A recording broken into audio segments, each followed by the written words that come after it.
जय श्री राधे मित्रों, श्री सीताराम। कैसे हैं आप? आशा है बहुत अच्छे होंगे और ईश्वर कृपा से हम भी बहुत आनंद मंगल में ही हैं। इस वीडियो के माध्यम से हम आपके लिए लेकर के आए हैं श्रीमद् भगवत गीता यथार्थ रूप के कुछ श्लोक जो जीवन में बहुत महत्व रखते हैं। भगवान श्री कृष्ण के परम सखा अर्जुन को भगवान कुरुक्षेत्र के मैदान में उपदेश कर रहे हैं। भगवान श्री कृष्ण की उपदेशात्मक वाणी ही भगवत गीता के नाम से जानी जाती है। तो आइए क्या वर्णन है देखते हैं। अध्याय 4 श्लोक संख्या 32, 33 और 34। इन 4 श्लोक का अर्थ, 3 श्लोक का अर्थ बहुत ही गुण रहस्य से भरा हुआ है। श्लोक है, एवं बहुविद्या यज्ञा विदिता ब्रह्मणो मुखे कर्म जानी विद्वद्धि तान सर्वानीवं ज्ञात्वा विमोक्षयसे। अर्थात बहुविद्या का अर्थ होता है विविध प्रकार के, अनेक प्रकार के, ऐसा इसका अर्थ मानना चाहिए। यज्ञ मतलब यज्ञ और वित्तता मतलब फैले हुए। कर्म जानो, कर्म से उत्पन्न।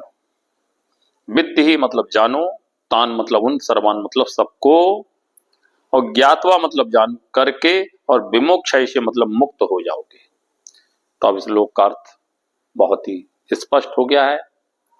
भगवान कहते हैं ये विभिन्न प्रकार के यज्ञ वेद सम्मत हैं। पिछले वीडियो में, पिछले श्लोक में भगवान ने यज्ञ यानी कर्म के संबंध में भी उपदेश किया है अर्जुन को। तो वही तात्पर्य कि हे अर्जुन, कई प्रकार के जो यज्ञ हैं जो मेरे द्वारा बताए गए हैं वह सब वेद सम्मत हैं, शास्त्र के अनुसार हैं और सभी प्रकार के कर्मों से उत्पन्न हैं। इन्हें इस रूप में जानने से तुम निश्चित ही मुक्त हो जाओगे। तो आइए गुण रहस्य क्या है इसका। वेदों में कर्ता भेद के अनुसार विभिन्न प्रकार के यज्ञों का उल्लेख है, विभिन्न प्रकार के कर्मों का उल्लेख है, विभिन्न प्रकार के दृष्टांतों का भी उल्लेख है, किंतु लोग देहात्म बुद्धि में लीन हैं। अतः इन यज्ञों की व्यवस्था इस प्रकार की गई है कि मनुष्य ने अपने शरीर में मन अथवा बुद्धि के अनुसार संपन्न कर सके, किंतु देह से मुक्त होने के लिए ही इन सब का विधान है। देह अलग है, आत्मा अलग है, शरीर अलग है, आत्मा अलग है। तो यह जो भेद है, मनुष्य अपने शरीर को ही आत्मा मान बैठता है कि यही मेरा शरीर है, मैं शरीर हूं, जबकि भगवान कहते हैं शरीर अलग है, आत्मा अलग है। यह बात हमारे शास्त्रों में वर्णित है। तो भगवान कहते हैं कि देह से मुक्त होने के लिए ही इन सब यज्ञों का, कर्मों का विधान है। भगवान का एक नाम यज्ञ भी है। इसी की पुष्टि यहाँ पर भगवान ने अर्जुन को बताई है। अर्थात दूसरे श्लोक की तरफ हम चलते हैं। अद्भुत श्लोक है ये भी कि श्रेयान द्रव्यम याद यज्ञान ज्ञान यज्ञ परंतप सर्व कर्माखिलम पार्थ ज्ञाने परिसमाप्यति।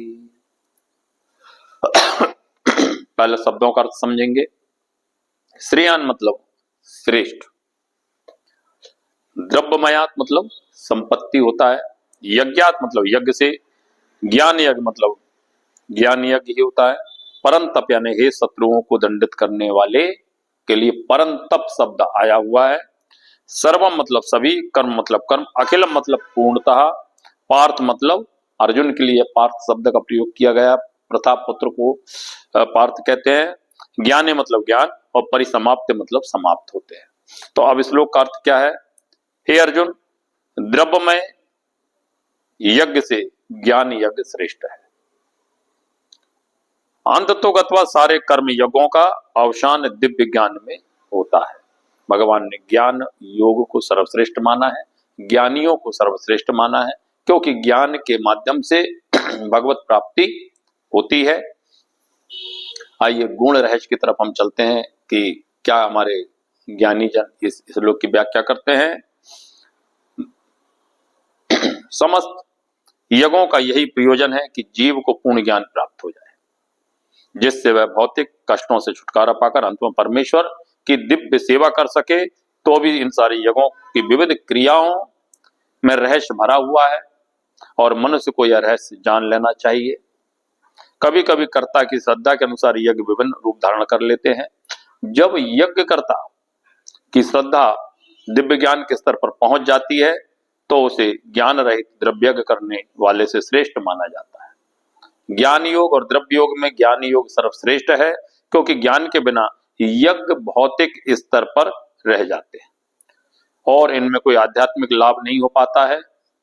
यथार्थ ज्ञान का अंत श्री कृष्ण भावना अमृत में होता है। ये श्री कृष्ण भावना अमृत के लिए हमने पिछली बार बहुत सारी वीडियो में इनका वर्णन किया कि श्री कृष्ण भावना अमृत क्या है। मतलब भगवान श्री कृष्ण के लिए ही सारे कार्य करना अर्थ है, जो दिव्य ज्ञान की सर्वोच्च अवस्था है। ज्ञान की उन्नति के बिना यह ज्ञान मात्र भौतिक कर्म बना रहता है, किंतु जब उसे दिव्य ज्ञान के स्तर पर तक पहुंचा दिया जाता है तो ऐसे सारे कर्म आध्यात्मिक स्तर प्राप्त कर लेते हैं। चेतना भेद के अनुसार ऐसे यज्ञ कर्मों या यज्ञ कर्म कभी कभी कर्म कांड कहलाते हैं, जिसे क्रिया योग भी कहते हैं, और कभी ज्ञान कांड, कभी क्रिया कांड, कभी कर्म कांड, कभी क्रिया योग, यही सब कहलाते हैं। यज्ञ वही श्रेष्ठ है जिसका अंत ज्ञान में हो। आइए अगले श्लोक का अर्थ बहुत महत्वपूर्ण है और श्लोक भी बहुत महत्वपूर्ण है। श्लोक संख्या है 34। तो पढ़ते हैं श्लोक को, जानते हैं श्लोक को, समझते हैं और उसके अर्थ को कि तद्दिति प्रणिपाते परिप्रश्नेन सेविया उपदेक्षयन्ति ते ज्ञानम ज्ञानीनस्त तत्वदर्शिनः। बहुत महत्वपूर्ण श्लोक है ये। भगवान श्री कृष्ण अर्जुन से कहते हैं, तुम गुरु के पास जाकर सत्य को जानने का प्रयास करो। भगवान श्री कृष्ण तो परम गुरु हैं, फिर भी उन्होंने मनुष्यों के लिए यह बात कही है कि प्रत्येक मनुष्य को गुरु के बिना ज्ञान प्राप्त नहीं हो सकता है। तो भगवान संदेश देना चाह रहे हैं कि गुरु से ही ज्ञान प्राप्त करना चाहिए। ज्ञान प्राप्ति के नियम क्या है? भगवान कहते हैं अर्जुन से, तुम गुरु के पास जाकर ज्ञान प्राप्त करने का प्रयास करो, उनसे विनीत होकर जिज्ञासा करो, उनकी सेवा करो। स्वरूप सिद्ध व्यक्ति तुम्हें ज्ञान प्रदान कर सकते हैं, क्योंकि उन्होंने सत्य का दर्शन किया है। गुरु कौन है? आइए व्याख्या करते हैं। और बहुत गंभीर श्लोक है, बहुत महत्वपूर्ण श्लोक है। इसकी गुण रहस्य क्या है, आइए जानते हैं। भगवान कहते हैं, निस्संदेह आत्म साक्षात्कार का मार्ग कठिन है। आत्म स्वरूप का ज्ञान प्राप्त करना बहुत कठिन है। अतः भगवान का उपदेश है कि परंपरा के सिद्धांत का पालन किए बिना कोई भी प्रमाणिक गुरु नहीं बन सकता है। फिर से सुन ले,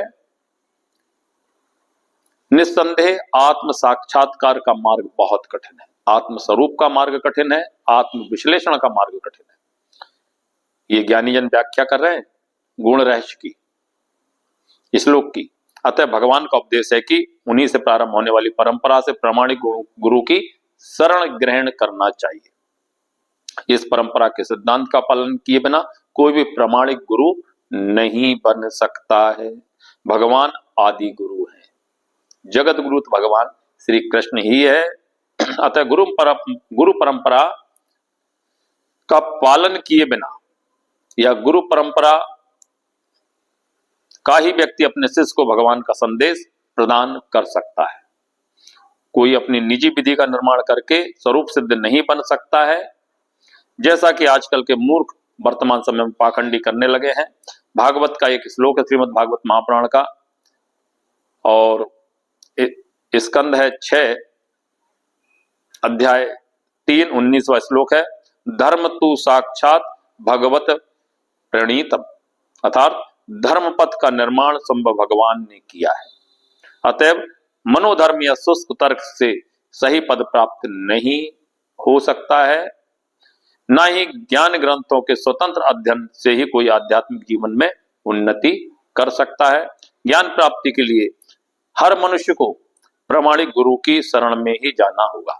बिना गुरु के ज्ञान प्राप्त नहीं हो सकता। आध्यात्मिक ज्ञान तो बिल्कुल भी प्राप्त नहीं हो सकता है। भौतिक ज्ञान तो फिर भी थोड़ा सा प्राप्त होने की संभावना रहती है, लेकिन आध्यात्मिक ज्ञान, परमात्मा से संबंधित ज्ञान, मोक्ष प्राप्ति का ज्ञान बिना गुरु के प्राप्त नहीं हो सकता है।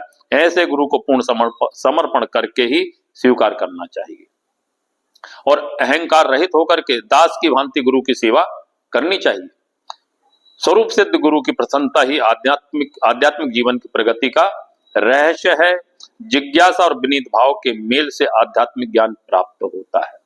जिज्ञासा होना चाहिए, भाव में विनीतता होना चाहिए, नम्रता होना चाहिए। बिना विनीत भाव तथा सेवा के विद्वान गुरु से की गई जिज्ञासाएं प्रभावपूर्ण नहीं होगी। शिष्य को गुरु परीक्षा में उत्तीर्ण होना चाहिए और जब गुरु शिष्य में वास्तविक इच्छा देखता है तो स्वतः ही शिष्य को आध्यात्मिक ज्ञान का आशीर्वाद देता है। इस वीडियो के माध्यम से, इस श्लोक के माध्यम से अंधानुगमन तथा निरर्थक जिज्ञासा, इन दोनों की निंदा की गई है, भर्त्सना की गई है। शिष्य न केवल गुरु से विनीत होकर सुने, अपितु विनीत भाव तथा सेवा और जिज्ञासा द्वारा ही गुरु से स्पष्ट ज्ञान प्राप्त करना चाहिए, करता है। प्रामाणिक गुरु स्वभाव से शिष्य के प्रति दयालु होता है।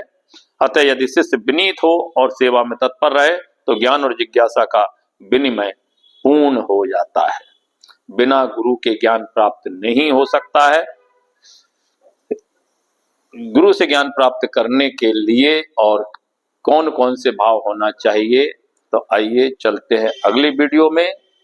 और यदि आपने हमारी इस वीडियो को यदि आपने हमारी इस चैनल को अभी तक सब्सक्राइब नहीं किया है तो कृपया सब्सक्राइब कर लीजिएगा।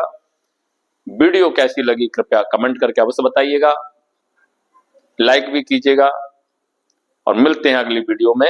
जय श्री राधे, जय श्री कृष्णा।